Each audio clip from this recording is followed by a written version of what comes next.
Olá, queridos, paz e graça, pastor Daniel falando com vocês. Pessoal, vamos passar por aqui para dar início a esta escola da família cristã.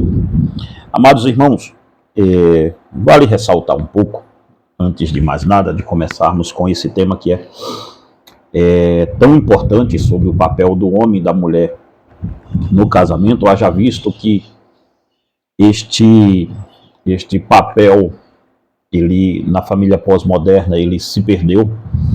Houve aí a pós-modernidade, tem até um vídeo nosso aqui falando sobre isso. Eu não sei se está no canal, nestes canais aqui, ou se está no Família Fundada na Rocha. Aí o certo é que ele está aí em algum lugar desses canais. Se não tiver nesses dois aqui, eu os trarei para esses canais. Mas o certo é que nós perdemos durante o período, nós nos perdemos. A família, ela tem uma ruptura muito imensa nela, e uma ruptura espiritual. Nós não nos atemos a isso. E a igreja, ela seguiu a tendência perigosa de um mundo sem Deus. A igreja de Jesus Cristo hoje é onde encontra-se a minha maior crítica, apesar de ser um pastor, de acreditar que os salvos estão na igreja. Eu acredito nisso. Não acredito que todos que estão na igreja sejam salvos, mas acredito que todos os salvos compõem-se da igreja de Jesus Cristo. Mas isso é um fato para o movimento desigrejado, para eu discutir isso em outra hora e não aqui. Entretanto, todavia, se você quiser procurar aí, tem um vídeo meu aqui, 2 vídeos meus nesse canal, não. Pelo menos aqui no Cria Também Pensar, na Voz Cristianismo ainda não, eu colocarei lá. Mas nesse canal aqui, do Cria Também Pensar, tem, de novo, na Voz Cristianismo ainda não tem, eu irei colocá-lo. Mas no canal daqui do Cria Também Pensar tem esse vídeo sobre desigrejado, igreja online. Vai aí e procura, que você vai ter uma noção mais ou menos do que é que eu me reporto com o movimento desigrejado, minha dificuldade com eles, qual é que é. Mas, dito isso, no mundo pós-moderno, no mundo pós-guerra, pós-modernidade, nós encontramos desafios gigantescos contra a família cristã. Mas por que, irmãos, justamente a família? Por que Satanás odeia tanto assim a família? Por que perverter a família? Por que tanto ódio com essa palavra? Segundo alguns de movimentos estranhos aí na internet, dizem que há um ódio contra a família, há uma tentativa de destruição com este nome, porque este nome já tem no seu arcabouço uma ideia religiosa. Nisto, os detratores da família estão corretos. Não pelo ódio deles contra a família, mas sim, a família, o nome família, ele já traz em si essa ideia de matriz de Deus. Foi Deus quem criou. E os inimigos da família, gostando ou não gostando, terão que engolir isso goela abaixo, porque a família é uma criação de Deus. Então eu abro essa escola afirmando o óbvio. A família, longe de Deus, é uma tragédia. Por isso o nome dessa escola chama-se Escola da Família Cristã. De novo, vou repetir para não ter nenhuma dúvida quando eu falar alguma coisa aqui. Se você não é cristão, se você não se baseia nas Escrituras para ser um homem, se você não se baseia nas Escrituras para ser uma mulher, você não tem que ficar preso a esse canal.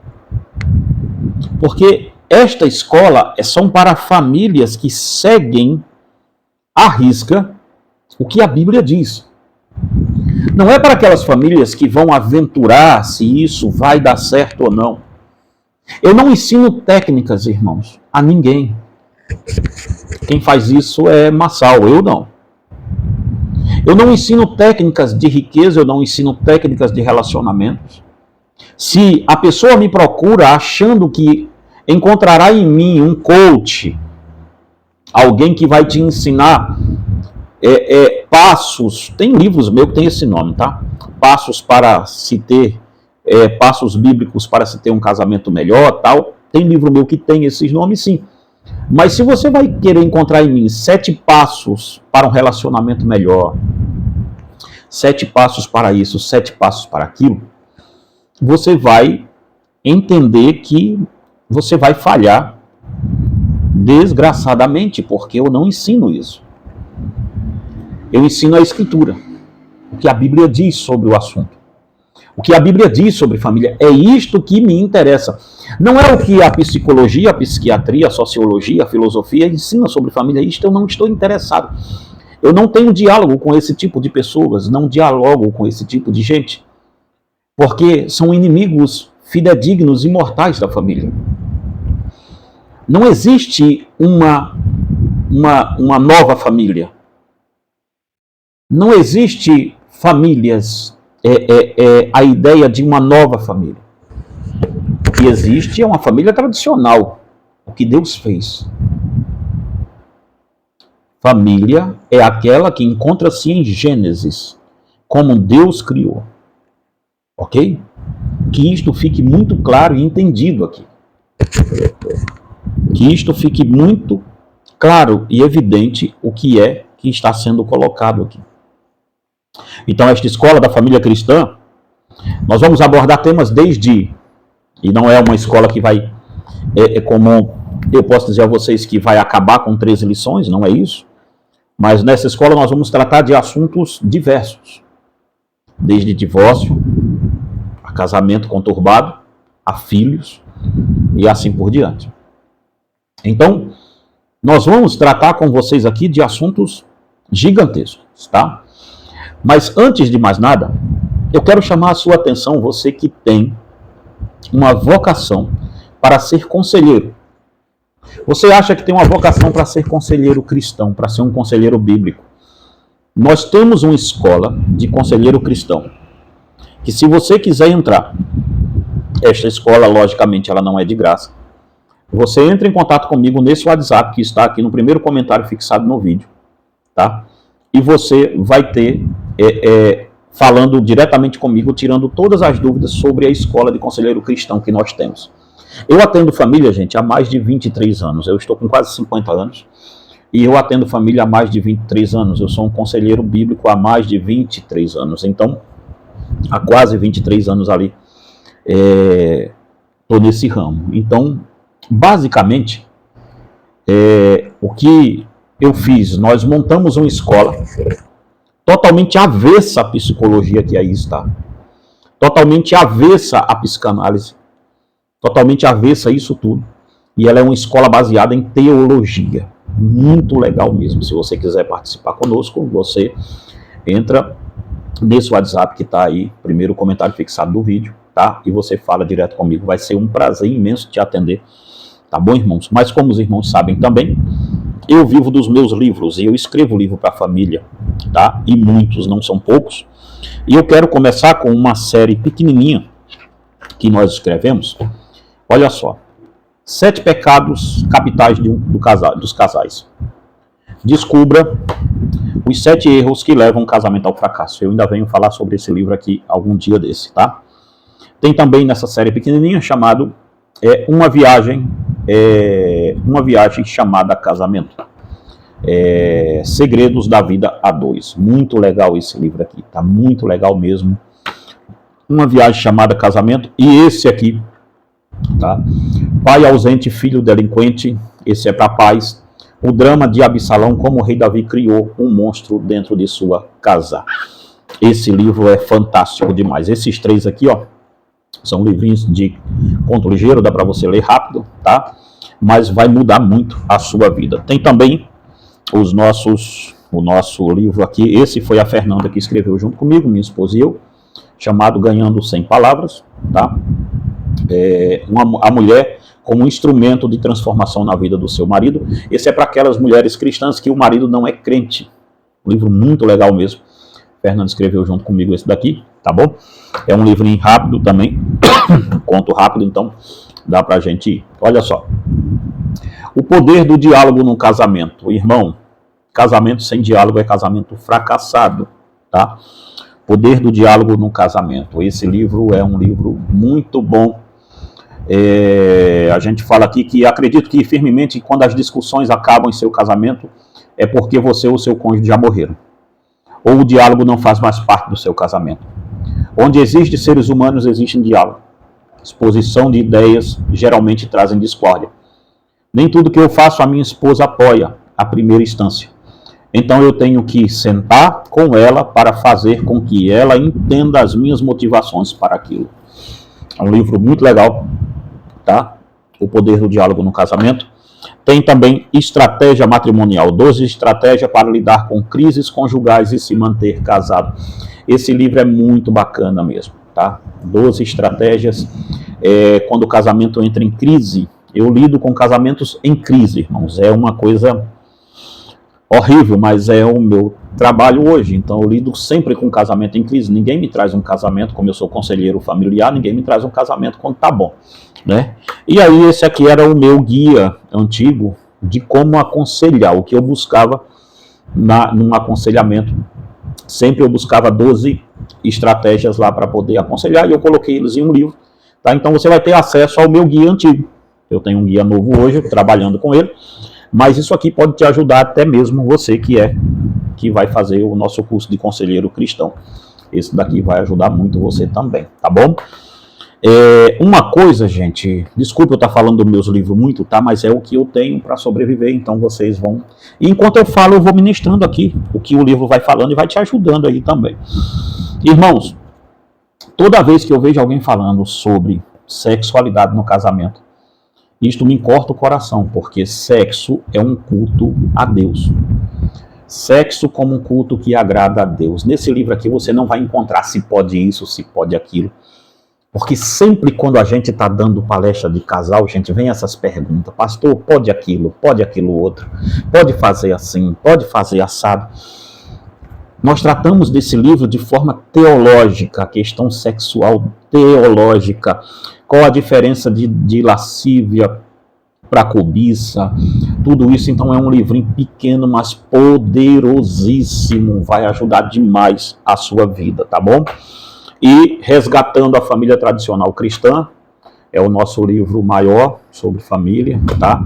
Este livro aqui, juntamente com esta lição bíblica aqui, é quem vai ser o amparo do nosso estudo de Escola da Família a partir de agora. Vamos dar algumas lições desses dois aqui, tá bom? E A Família da Aliança, gente, construindo a família que honre a Deus. Nesse livro aqui eu abro um debate sobre ideologia de gênero aqui, muito bacana esse livro, tá? Fininho assim, eu ainda pretendo ampliá-lo daqui a alguns anos, mas agora eu não pretendo mexer nele, mas é um livro muito fantástico mesmo, tá? A Família da Aliança, construindo uma família que honre a Deus, um livro muito bacana, e para quem está namorando, tá? Abrindo o jogo sobre namoro, 15 características que você deve buscar em seu namorado ou namorada para saber se ele ou ela é um bom cônjuge. Gente, casamentos não dão errado na hora, casamentos dão errado no namoro. As pessoas avisam quem elas são, elas vão dando dica, é você que não vai vendo. Infelizmente, gente, isso aqui é uma escola de família. Nós vamos falar sobre homens agressivos, aqui vamos falar sobre mulheres agressivas, sobre muita coisa. Então, é uma escola, todo sábado eu te encontro aqui nesse canal, basicamente nesse mesmo horário aí, que esse vídeo vai pro ar, ok? Então vamos lá, gente. Nós vamos falar hoje sobre o papel do homem e da mulher no casamento. Este é um tema que merece toda a observação do mundo. Em Gênesis, capítulo 1, versículo 27, quando Deus cria, diz assim: assim Deus os criou. Deus o criou, assim Deus criou o homem, a sua imagem. A imagem de Deus criou, macho e fêmea. A família foi a primeira instituição que Deus criou sobre a terra. Veja, Deus não criou primeiro a igreja. Deus criou primeiro a família. Então, nós temos aqui a matriz da igreja. A igreja, ela parte da família. A família cria a igreja, e não ao contrário. Tá dando para entender? Veja bem uma coisa. É pela família que nós demonstramos a nossa adoração contínua a Deus. É na família que nós demonstramos a nossa adoração contínua a Deus. Não é na igreja nós adoramos domingo. Na família nós adoramos todo dia. Veja bem isso. Um cristão não adora a Deus quando canta ou quando prega. O seu maior louvor está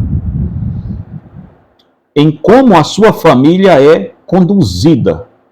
Não existe adoração na igreja se em casa não existe comunhão. Meus amados irmãos, o que nós mais vemos hoje em dia são pessoas querendo ter comunhão com Deus, com as famílias totalmente destruídas em casa. São casais que brigam, não têm comunhão um com o outro e vão para a igreja adorar a Deus. Perceba bem uma coisa aqui. Não existe adoração na igreja se em casa está tudo mal. Deus não irá receber esta adoração. Deus não irá receber isso. Lembre-se que em Pedro, esse texto deve de estar por aqui em algum lugar para a gente ler, mas eu vou tentar antecipá-lo. Lembre-se que, acredito que seja em 1 de Pedro, capítulo 3. Deixa-me ver na Bíblia aqui. 1 de Pedro, acredito que seja lá.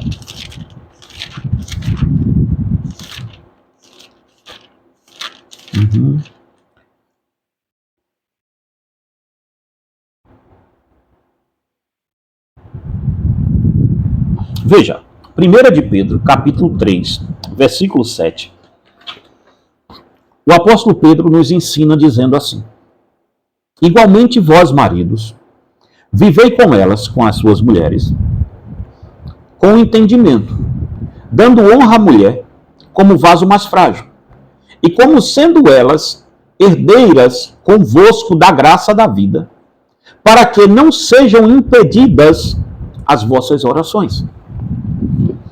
Irmãos, sinceramente, se tem um problema na sua casa e ele não está resolvido, as suas orações são interrompidas. Bom, não sou eu que estou dizendo, não. Eu só estou repetindo o que Pedro disse. E você pode elevar isso aqui para o escopo do que você quiser. A não ser que você leve isso aqui para o escopo da autocrítica, você vai achar outra tradução lá que vai ser uma tradução totalmente espúria. Agora, a tradução genuína, santa, está dizendo isso. Penso que um cristão penso que um cristão que não conduz a sua família debaixo dos moldes bíblicos não deveria fazer nada no reino de Deus, pois onde ele é sacerdote, de fato, ele não está sendo bem-sucedido. Veja, eu não sou bem-sucedido como pastor. A questão de eu ser pastor está atrelada diretamente a como eu conduzo a minha casa.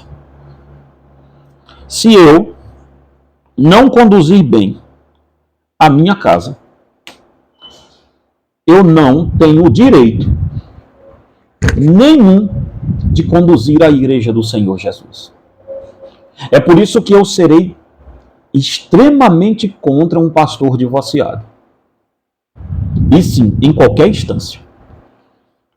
Ah, pastor, o pastor meu é divorciado porque a mulher dele traiu ele. Ok, tudo bem. Eu entendo essa pauta, mas ele não deveria ser mais pastor. Porque ele perdeu a família original dele. Não tem nada ali mais para ele. Porque segundo o que está escrito, em 1 Timóteo, capítulo 3, versículo 4 e 5, veja o que Paulo nos ensina, o que o apóstolo Paulo nos ensina. em 1 Timóteo, capítulo 3, versículo 5. Vamos ver o que é a família para a Escritura. Olhe que Paulo nunca coloca o ministério pastoral acima de uma família. Veja como Paulo começa esse texto de 1 Timóteo capítulo 3, que ele vai falar das características de um obreiro, as características de um pastor, o que ele tem que ser. Está aqui. Ele não vai procurar neste pastor, ao menos a primeira impressão, não. Ele não vai procurar quantas horas ele lê a Bíblia, ele não vai procurar os títulos que ele tenha, de doutor em divindade, de terapeuta familiar, de qualquer outra coisa, não. Paulo não vai procurar nada disso nele. Paulo vai procurar, vai incentivar Timóteo, vai ensinar a Timóteo como é um bom obreiro. E ele diz, comece observando, não os títulos, não as horas que ele prega, não as horas de YouTube, não as horas, nada disso. Comece olhando a família dele. Veja, fiel é esta palavra. Se alguém inspira o episcopado, excelente obra deseja. É necessário, pois, que o bispo seja irrepreensível, marido de uma só mulher. Marido de uma só mulher. Perceba.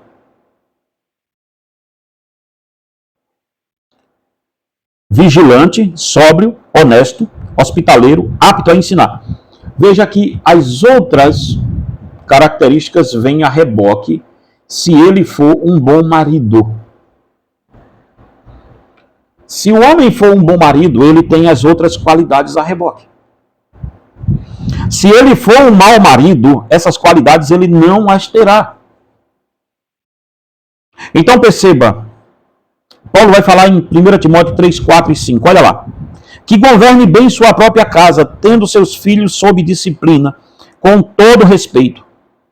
Pois se alguém não sabe governar a sua própria casa, como cuidará da igreja de Deus?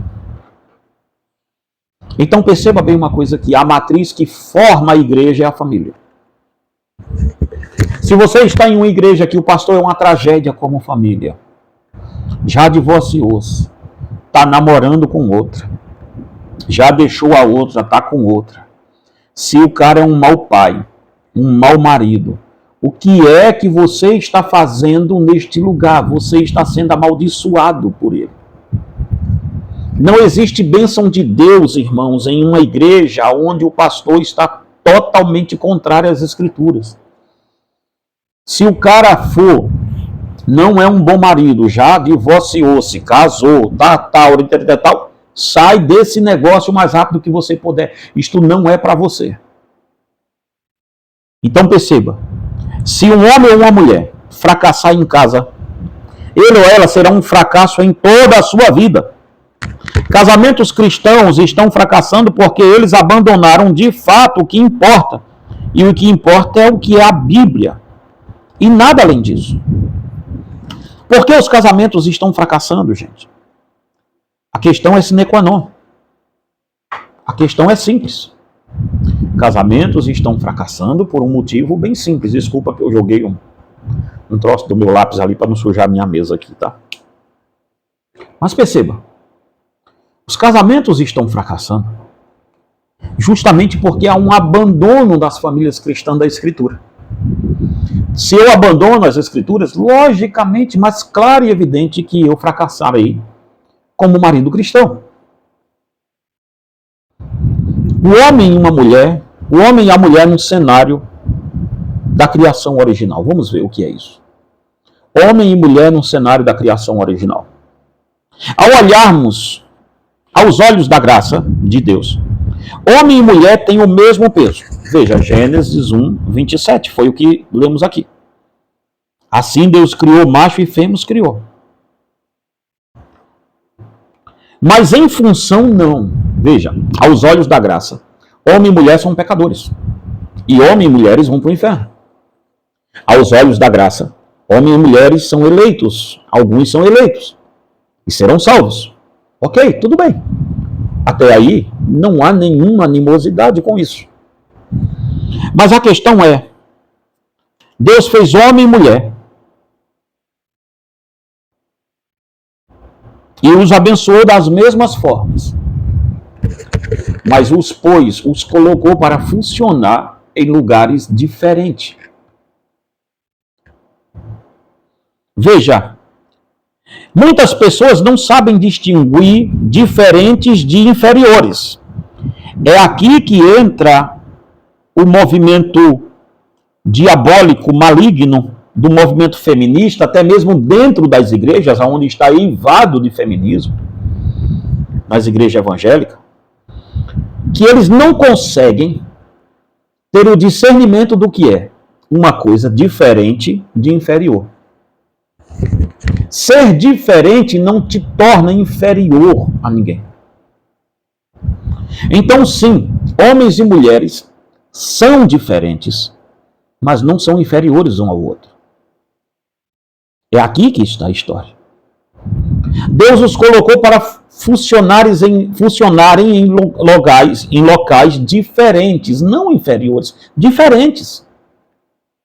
Existe uma estruturação de Deus ao criar a família que a mulher trabalhará bem se ela trabalhar aqui e o homem trabalhará muito bem se trabalhar aqui. E neste trabalho paralelo, os dois vão conseguir lá na frente se juntar e entender que este trabalho fazia parte da obra de Deus. E se trocarem a função de algum, o homem passar para funcionar no lugar da mulher e a mulher no lugar do homem, algo vai dar muito errado. Como está dando hoje essa disfunção toda dentro da família nas igrejas? As famílias nas igrejas estão fracassando justamente porque nós não estamos ensinando, nós estamos fazendo. Corra, irmão, dessas igrejas que tem tanto congresso de casal, saia disso, não tem nada aí para você. Por quê? Porque ninguém ensina nada, ele está se ensinando coisinhas do outro mundo, balela, jantares de casal, encontro de casal, aí pintam a igreja de rosa, fazem chá de mulheres, para se ensinar o que as mulheres? Cortar cabelo, pentear cabelo, penteado, mulheres e sexualidade, tal e coisa. Primeira coisa que você tem que entender, você que é mulher, é que o ensinamento bíblico, ele tem que ser um ensinamento pastoral, e não do que uma mulher achou na cabeça dela que deveria de ser. Que fique isso bem claro aqui. Nós não funcionamos nos mesmos lugares, mas temos a mesma bênção de Deus para funcionar em locais diferentes, onde o próprio Deus estabeleceu isso. Receba. E é aqui que nascem muitas heresias, quando nós pensamos em mulheres funcionando em lugar diferente do homem, a gente tende é passado para a gente que diferente é inferior, e não é. E é aqui que nascem muitas heresias do mundo pós-moderno, pois eles vendem a ideia de que, quando a Bíblia diz que homens e mulheres são diferentes em funções, isto é inferiorizar a mulher. Não existe nenhuma desonra em ser diferente. A desonra existe quando você desqualifica o outro por ser diferente. Aí sim. Se eu acho o trabalho da minha esposa um trabalho leviano, pequeno, que não vale a pena, aí eu estou pecando. Aí sim eu estou inferiorizando o trabalho dela e de Deus, porque foi Deus que colocou ela para funcionar desse jeito. Tá? A Bíblia vai ser muito clara no que diz respeito ao papel do homem e da mulher. E se estes parâmetros bíblicos forem desrespeitados, a família vai sucumbir. A família vai acabar. Perceba. Por que há uma luta tão ferrenha de movimentos anticristãos para que as mulheres funcionem em lugares onde Deus não as colocou? De novo, irmãos, vamos simplificar aqui para não haver nenhuma interpretação errônea do que eu estou falando. Mulheres podem ser juízas? Logicamente que podem. Ser advogadas? Meu Deus. Eu tenho uma amiga que eu sempre indico coisas quando vem de divórcio para poder tratar, eu sempre indico para ela uma advogada excelente, nosso Deus eterno, uma mulher que glorifica muito o nome de Cristo no que ela está fazendo. Tenho amigas professoras, juízas, policiais militares, Nosso Deus, a mulher tem que funcionar nessas áreas. Isso ninguém está dizendo que não tem que funcionar. O que nós estamos falando é o papel dela na família. Que quando ela é bem na sociedade, na família, ela será bem na sociedade. Veja o que a Bíblia fala sobre homem e mulher em Gênesis 1, 26. Vamos dar uma olhada. Veja bem. Gênesis 1, 26. Vamos lá. E eu vou voltar aqui para falar sobre mulheres no campo profissional e como isso tem afetado diretamente as famílias também, tá? Preste atenção. Principalmente você que tem filho pequeno, sim, você deveria observar bem e ficar em casa. Tome conta do seu filho, seja mãe. Seja uma boa mãe. Vamos lá. Gênesis 1. Deixa eu me achar o que é que eu tô. Gênesis 1, 26, vamos ver. Diz assim: Então disse Deus: façamos o homem à nossa imagem, conforme a nossa semelhança. Domine ele sobre os peixes do mar, sobre as aves do céu, sobre os animais domésticos, sobre toda a terra e sobre todos os répteis que se arrastam sobre a terra. Veja só. Neste texto vemos o papel do homem, que é o de liderar. Deus colocou aos ombros do homem a liderança da sua família. Então, sim, homens são líderes das suas casas. Em Gênesis 2, 18, vamos ver, eu sei que vai soar aí na cabeça de muita gente, olha, que coisa machista que ele está pregando. Eu só estou repetindo o que a Bíblia diz, isso é uma função teológica, tá? Vamos lá. E é o que cremos. Gênesis 2, 18, diz assim. 2, 18 de Gênesis. Disse o Senhor Deus, não é bom que o homem esteja só. Far-lhe-ei uma adjuntora que lhe seja correspondente, que lhe corresponda. Veja bem uma coisa, o papel do homem é liderar. Só que Deus viu que sozinho o homem não seria capaz de levar avante a liderança que Deus havia lhe dado. E o que Deus faz? Deus diz, bom, sozinho você não vai conseguir. Sozinho você não lidera isso, é muita coisa, é muita carga.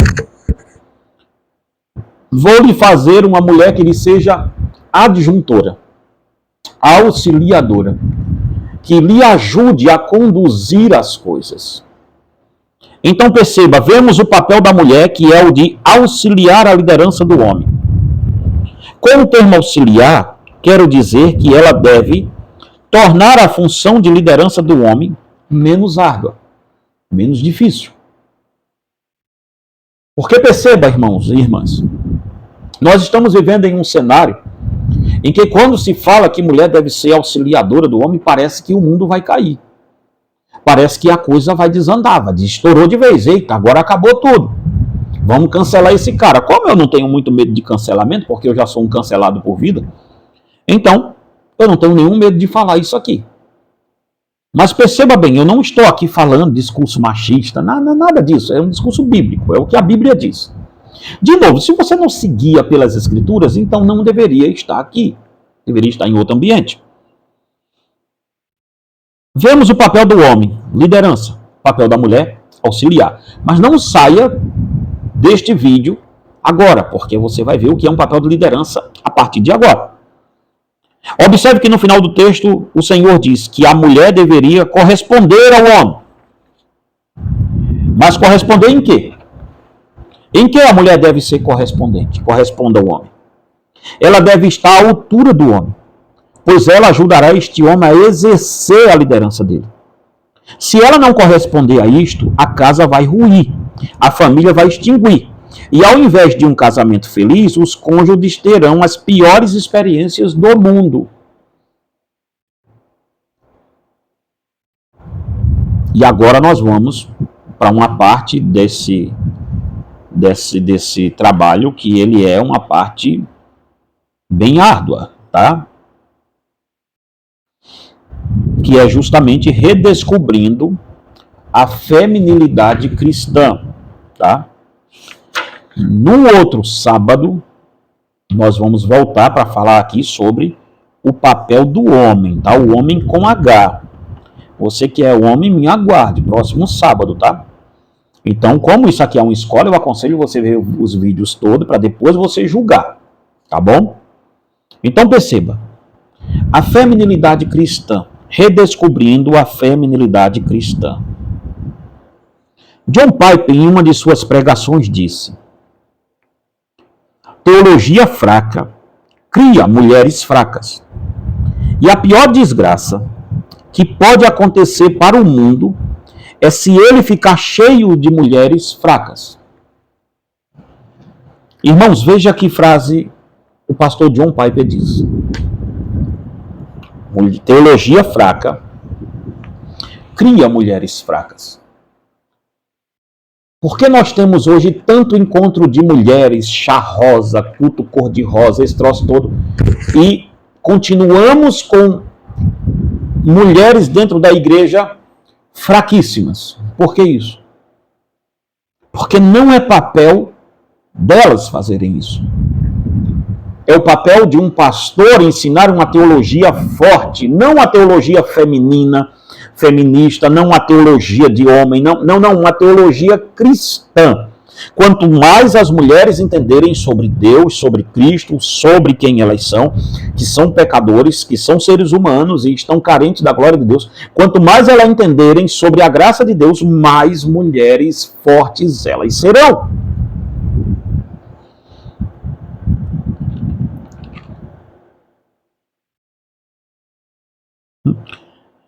Você não pode achar que uma mulher forte é uma Xena, é uma mulher maravilha, é isso tudo, porque não é.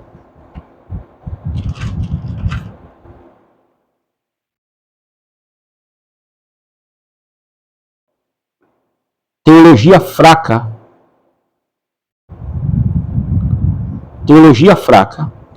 coloca o homem e a mulher no centro das coisas. Ela está cheia de antropocentrismo. A teologia fraca vai colocar o homem e a mulher no centro de todas as coisas, porque a teologia fraca é antropocêntrica. A teologia fraca não tem como base a rocha sólida da soberania de Deus. Porque eu atendo um monte de irmãs, coitadas, desequilibradas, porque elas não entenderam a soberania de Deus.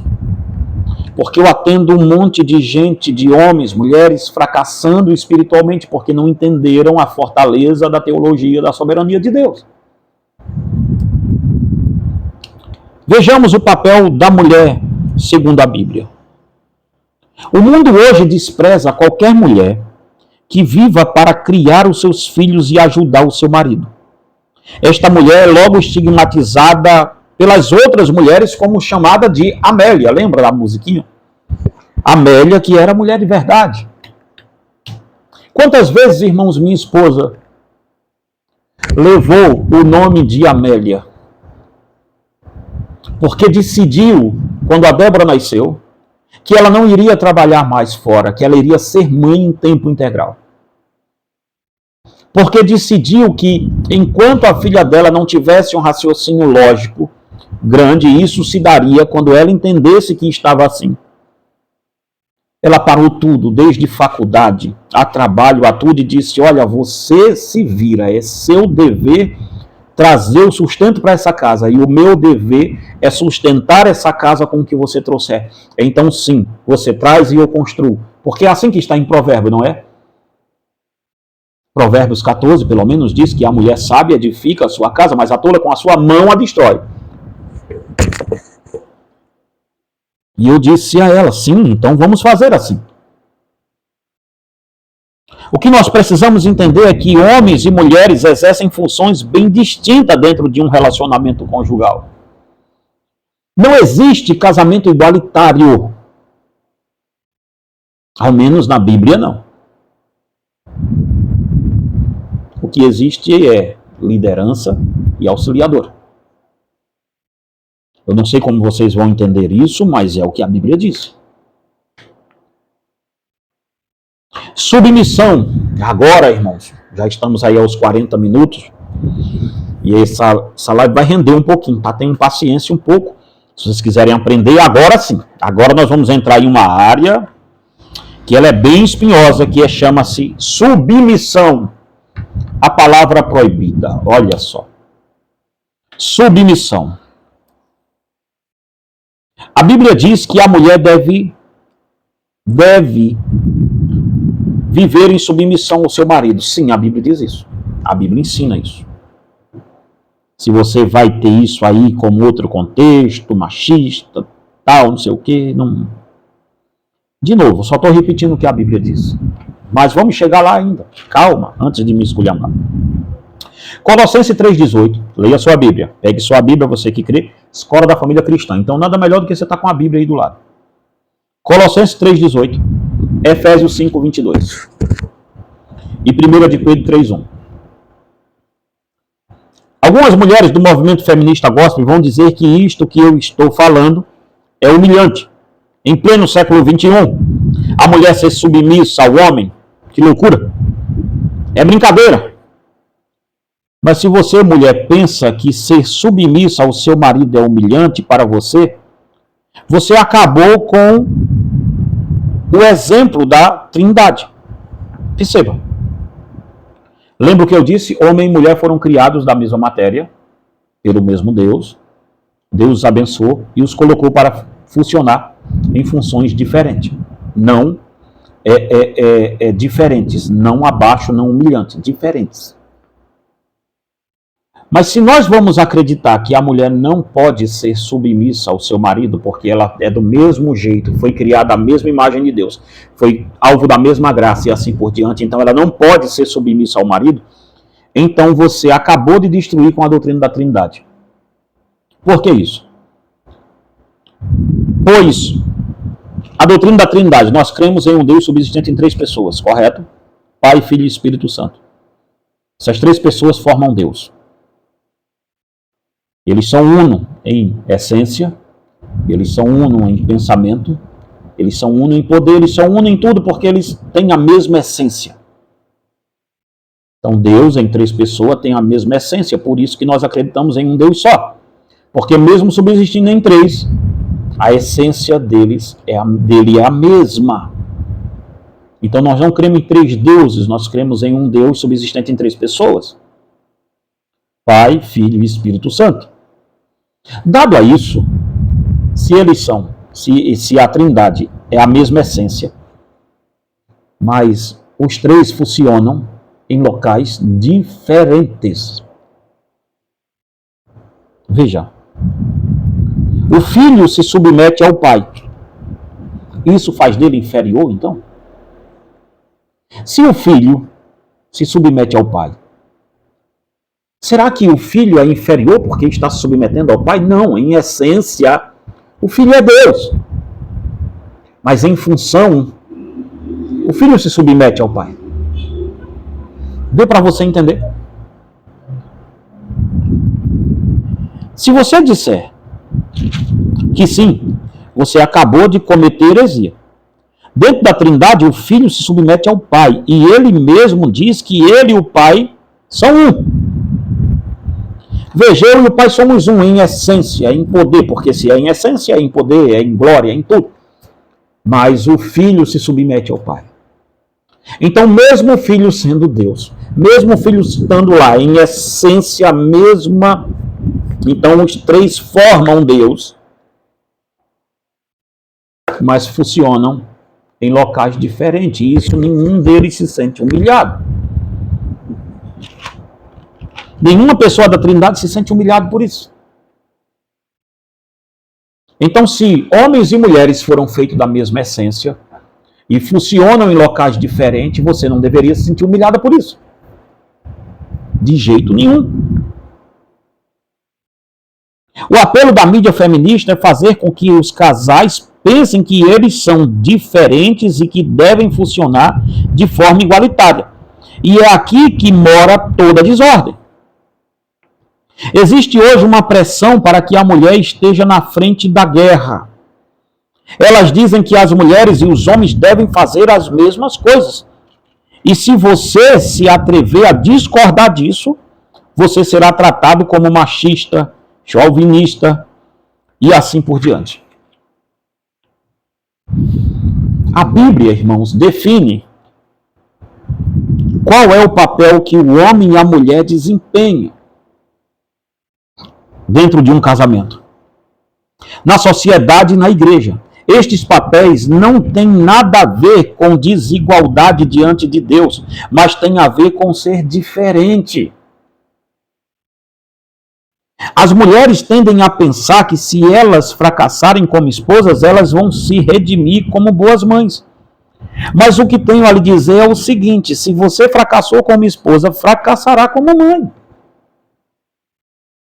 Se a pessoa fracassou como marido, ele é um fracasso como pai. Não existe, gente, não tem como ser diferente. De novo, ao menos biblicamente não. Ah, o meu marido me deixou, pastor, mas ele é um bom pai, viu? Um pai excelente. Como se ele não está dentro da casa dele, junto com o filho dele? Qual um bom pai? Como que foi isso? Então me entenda, não tem como aqui acontecer essas coisas. Não tem a menor condição disso acontecer. Bons pais estão 24 horas com seus filhos. Bons pais dormem nas mesmas casas dos seus filhos. Bons pais vivem com seus filhos. Boas mães vivem com seus filhos. Ora, boras. Então se divorciou, se separou, destruiu a família, é uma tragédia. De novo, irmãs, tem vídeo meu aqui falando sobre homem violento. Não estou citando essa área aí não, tá? Porque, de novo, o cara que for violento, ele fracassou como marido. Não tem que ficar muito lambendo um trem desse, não. Tem que sair de perto mesmo. Chama a polícia, medida protetiva, vai na delegacia de mulher, vai onde você tiver de ir, mas sai daí. Antes de falar sobre submissão, e agora é que está o ponto alto aqui, tá? E nós temos pouco tempo. Antes de falar sobre submissão bíblica, devo falar em primeiro lugar sobre duas coisas. Por que muitas mulheres não são submissas? Primeiro ponto. E o que não é submissão, tá? Nós vamos falar aqui sobre por que as mulheres não são submissas aos homens. E este estudo está muito grande aqui, ó, nesse livro aqui, esse estudo, tá? Tá muito legal ele aqui, ó. Esse estudo que eu estou dando, nesse livro ali. Esse que eu estou falando aqui com vocês. Mas vamos lá. Por que as mulheres resistem à submissão do marido? Primeiro, por que muitas mulheres resistem à submissão do marido? Digamos que uma mulher é submissa ao seu marido, mas o marido vive trabalhando muito, e ele consegue as melhores coisas para a sua família. Mas na hora da folga, ele troca a família pelos amigos e seus hobbies. Veja, o cara passa o dia inteiro, a semana inteira trabalhando, e na hora que ele tem uma folga, ao invés dele ficar com a família, ele vai, se reúne com os amigos e sai. E eu estou falando de novo para a família cristã, tá? Quem faz isso são vocês. Logo devemos entender que ela está lutando, logo devemos entender que ele está lutando não pela família, mas está lutando pelos seus próprios interesses. Ele quer coisas para ele, para poder sair com os amigos, sair com parentes e assim por diante, e pensarem depois: olha como ele conseguiu um carro, olha como ele conseguiu isso, olha como ele conseguiu aquilo. E a mulher vai olhando para isso tudo e dizendo: bom, as prioridades do meu marido não sou eu e nem a família dele. A esposa vai olhar e dizer: eu tenho que ser submissa a um menino mimado, a um menino egoísta que ama mais o carro e o computador do que a mim. É a isto aí que eu tenho que ser submissa? A um homem covarde, a um homem que não é um homem como Cristo, é a isso mesmo que eu tenho que ser submissa? Eu tenho que me submeter a uma criança mimada que comprou um videogame e passa... Eu nem sei se chama mais videogame o nome, né? Eu também sou do tempo muito antigo, acho que chama console agora. Comprou um videogame e vive a madrugada inteira no computador jogando, quando tem uma folga, ou lavando e pintando o carro e assim por diante, e saindo com os amigos, tudo isso, e deixando a mulher, e a mulher vai olhando isso tudo, dizendo: é a este egoísta que eu tenho que ser submissa? Mas jamais. Irmãos, a maioria das mulheres não estão sendo submissas aos seus maridos, às vezes não é culpa nem delas. Às vezes a culpa é do marido, que quer ganhar autoridade num grito e na raça, dizendo: você tem que submeter a mim. Não, não é assim, filho. Submissão não é imposta, submissão é conquistada. Submissão da mulher é conquistada. Você não impõe isso, você não vai conseguir. Com estas atitudes mimadas que você tem de um menino que só cresceu num tamanho, mas as atitudes egoístas, mimadas: ai, quando eu estou com a cabeça quente, eu não quero que ninguém converse comigo, então vai tomar um banho, esfria, e volta para sua família, vai conversar, pegando coisa do trabalho, despejando dentro da tua casa, tratando mal o filho, tratando mal a esposa, tratando mal todo mundo. Tu acha mesmo que tu é parecido com Jesus? Vai tomar vergonha na tua cara. Nem o Satanás quer andar perto de um homem desse, quanto mais uma mulher. De contrapartida, este homem não pode ser um egoísta com os seus hobbies e pode ser um homem aparentemente piedoso. Mas mesmo assim ele pode aborrecer a sua esposa. Ele pode passar a vida inteira dizendo: venha ao teu reino. Mas ele pode estar abandonando seus filhos em nome da obra de Deus. Veja, uma outra corrente aqui, irmãos, é essa. Isto eu vi muito na década de 90 acontecendo. Década de 90, eu tinha acabado de me casar ali. Sim, meu casamento ele tem uns 28 anos. Eu e a Fernanda casamos jovens. Estamos há 28 anos já de casamento. Mas perceba, a ideia do década de 90 veio passando para essa década aqui e agora ficou. As pessoas tendem a achar que se eles se embrenharem na obra de Deus, está resolvido o problema deles. Pastores que não têm tempo para a família, cantores que viajam tanto que não têm tempo para a família. E aí a gente vai ouvindo os escândalos, um atrás do outro. Por quê? Porque o cara não fica em casa. Porque o cara não sabe nem o que está acontecendo com a esposa e com os filhos. Nem a esposa sabe o que está acontecendo com ele. É uma vida louca isso aqui. Então sim, nós temos esse outro. Nós temos irmãs que vivem dentro da igreja, irmãos, e esquecem da sua casa. Ei, irmã, a Bíblia nunca disse que você tem que cuidar da igreja do Senhor, não. Não. Pare por aí mesmo. Ei, queridão, você que é casado, a Bíblia nunca disse que a prioridade minha é eu ser pastor. A Bíblia diz que minha prioridade é ser um bom marido, para depois eu ser um bom pastor. Você quer ver uma coisa? Olha o que Paulo fala em 1 Coríntios, capítulo 7.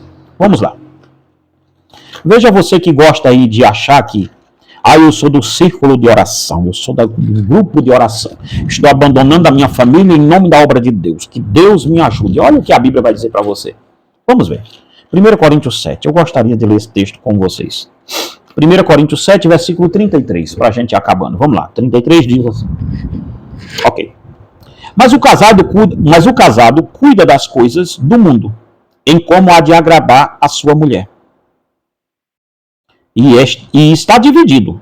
O solteiro cuida das coisas do Senhor para ser santa, tanto no corpo quanto no espírito. Porém, a casada cuida das coisas do mundo, em como agradar o seu marido. O casado cuida de como agradar a sua esposa. E a casada cuida de como agradar o seu marido, e não a obra de Deus. Então, se você está abandonando sua casa para fazer a obra de Deus, viajando, eu sou uma mulher que viajo muito, sou um homem que viajo muito, eu não ouço você nem aqui, nem na China. Você está indo contra os preceitos bíblicos.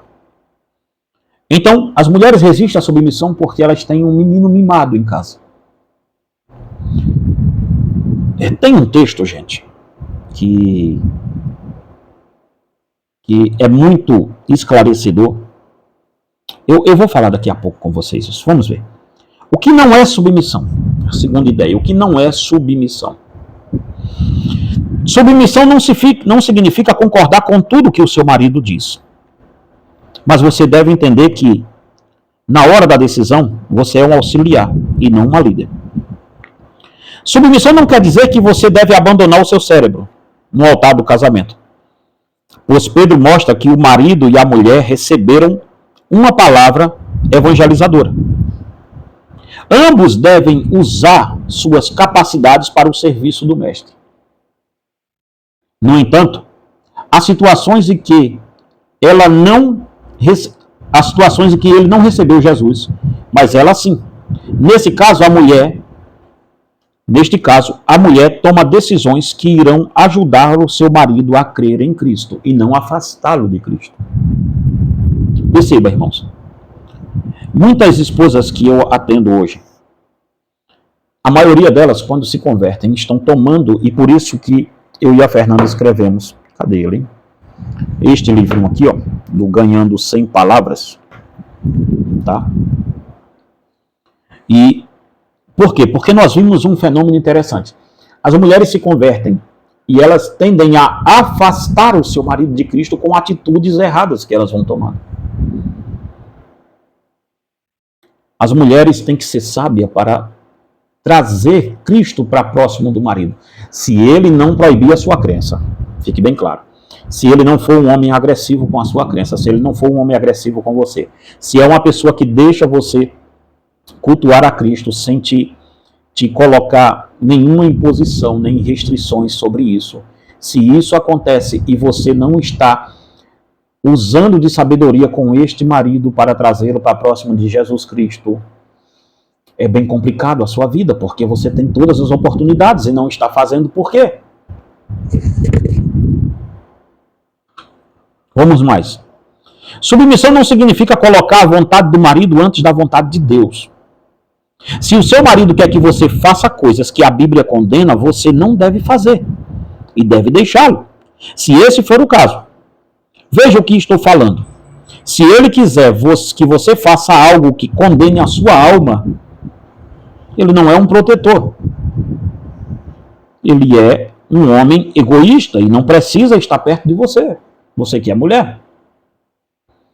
Por que você se submeteria a um homem que está colocando sua alma em risco? Por que você se submeteria a um homem que está colocando a sua alma em total risco de salvação? Por que você faria isso? Você sai. Você não fica. Simples a matemática. Entenda-me. Submissão não quer dizer que a esposa deve ter experiências espirituais. Aliás, submissão não quer dizer que a esposa não deve ter experiências espirituais, pois ela não depende do marido para orar. Se assim fosse, as irmãs que têm marido não crente estariam perdidas. Veja, você não depende do seu marido para ter comunhão com Deus. Você pode fazer isso. Você deve fazer isso. Mas então nós estudamos o que não é submissão e por que mulheres são resistentes à submissão. E agora vamos estudar o que é submissão de fato. O que a Bíblia diz sobre submissão. Mas o que é submissão? John Piper diz. O melhor texto que eu achei sobre o que é submissão é o que o pastor John Piper diz. John Piper diz: submissão é o chamado divino à mulher para que ela honre e confie na liderança do marido e ajude a levá-la a bom termo, conforme os seus dons. Olha só. Submissão é o chamado divino à mulher, para que ela honre e confie na liderança do marido e ajude a levá-la a bom termo, conforme os seus dons. Então vamos ver o que é submissão. Ela ajuda, primeiro ponto, a mulher ajuda o marido no seu trabalho árduo. Assim como a igreja auxilia Cristo na sua missão, a mulher auxilia o marido na sua liderança. Ela não toma decisões sozinha, sem que antes tenha a aprovação do marido, pois a igreja não pode tomar decisões que vão contra os padrões de Cristo. Você está entendendo bem isso? Isto é o que a Bíblia diz sobre submissão. Vamos ver mais. E eu já vou abrindo minha Bíblia em Efésios, tá? A mulher não pode funcionar a parte da liderança do marido, pois o ministério da mulher casada é cuidar da sua casa. Nós vimos isso aqui agora, irmãos, em 1 Coríntios capítulo 7 e o versículo 33.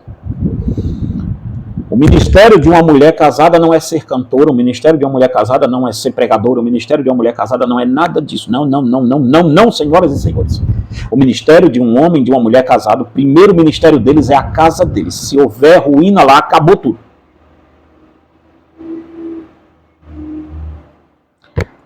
Por preservação à família, e as escrituras, eu sou totalmente contra a ordenação de mulheres no ministério da palavra, em qualquer instância. É antibíblico e destrói a família. Mulheres pastoras e assim por diante e tal. A Bíblia não dá nenhum respaldo a isso. Mas não é sobre isso que eu quero discutir aqui. Em termos amplos, submissão é uma disposição dada por Deus à mulher para que ela auxilie seu marido e complete no que diz respeito à sua liderança. Veja, a mulher complementa a liderança do seu marido. Só que aí é que está, irmãos. Para não ficar muito grande esse vídeo aqui, eu devo terminar ele dando uma pincelada no que vai ser a próxima aula nossa, no próximo sábado. A mulher tem que ser submissa ao marido. Ok, mas não ao marido egoísta. Não há um marido que não busque a Deus. Não há um marido impertinente, arrogante, que diga que é assim porque tem que ser assim. Não é isto que a Bíblia ensina. A Bíblia ensina em Efésios 5, versículo 25, assim que ela diz sobre a mulher ser submissa ao marido, Paulo emenda dizendo: vós, marido, amai as vossas mulheres, como também Cristo amou a igreja e a si mesmo se entregou por ela. Mulheres são submissas a maridos que são igual a Cristo. Deu para você essa agora? Deu para entender bem? Mulheres devem ser submissas a maridos que pareçam com Jesus Cristo em sua liderança. Que é a próxima aula nossa, homens com H. A que tipo de homem a mulher tem que ser submissa? Não é assim, irmãos. Ela tem que ser submissa a mim porque a Bíblia diz que é assim. Não. Leia o texto todo, infeliz. Filho de Satanás, leia o texto todo para tu saber o que é que a Bíblia está falando sobre submissão. Submissão não é imposta, submissão é conquistada. Somente um homem com o coração de Cristo para conseguir fazer com que a mulher aplauda e diga assim: eu sou submissa a este homem. A Bíblia não manda, irmã, em lugar nenhum você se submeter a um homem egoísta, intransigente, arrogante, ditador. Não é isso que a Bíblia diz. E é sobre essa liderança do homem que nós vamos estudar a próxima aula nossa. Tá? Próxima aula nossa nós vamos estudar sobre essa liderança masculina. E o negócio vai ser feio, que vai ser a parte 2 desse vídeo aqui, tá bom? Então, não, a Bíblia não manda você ser submissa a um homem arrogante, impertinente. Ela manda você ser submissa a um homem como Cristo. Pesou para o marido agora, né? Ficou pesado. Mas veja, se você quiser adquirir, irmãos, nossos livros sobre família, são livros que vão ajudar você demais aí, eu creio nisso, tá bom?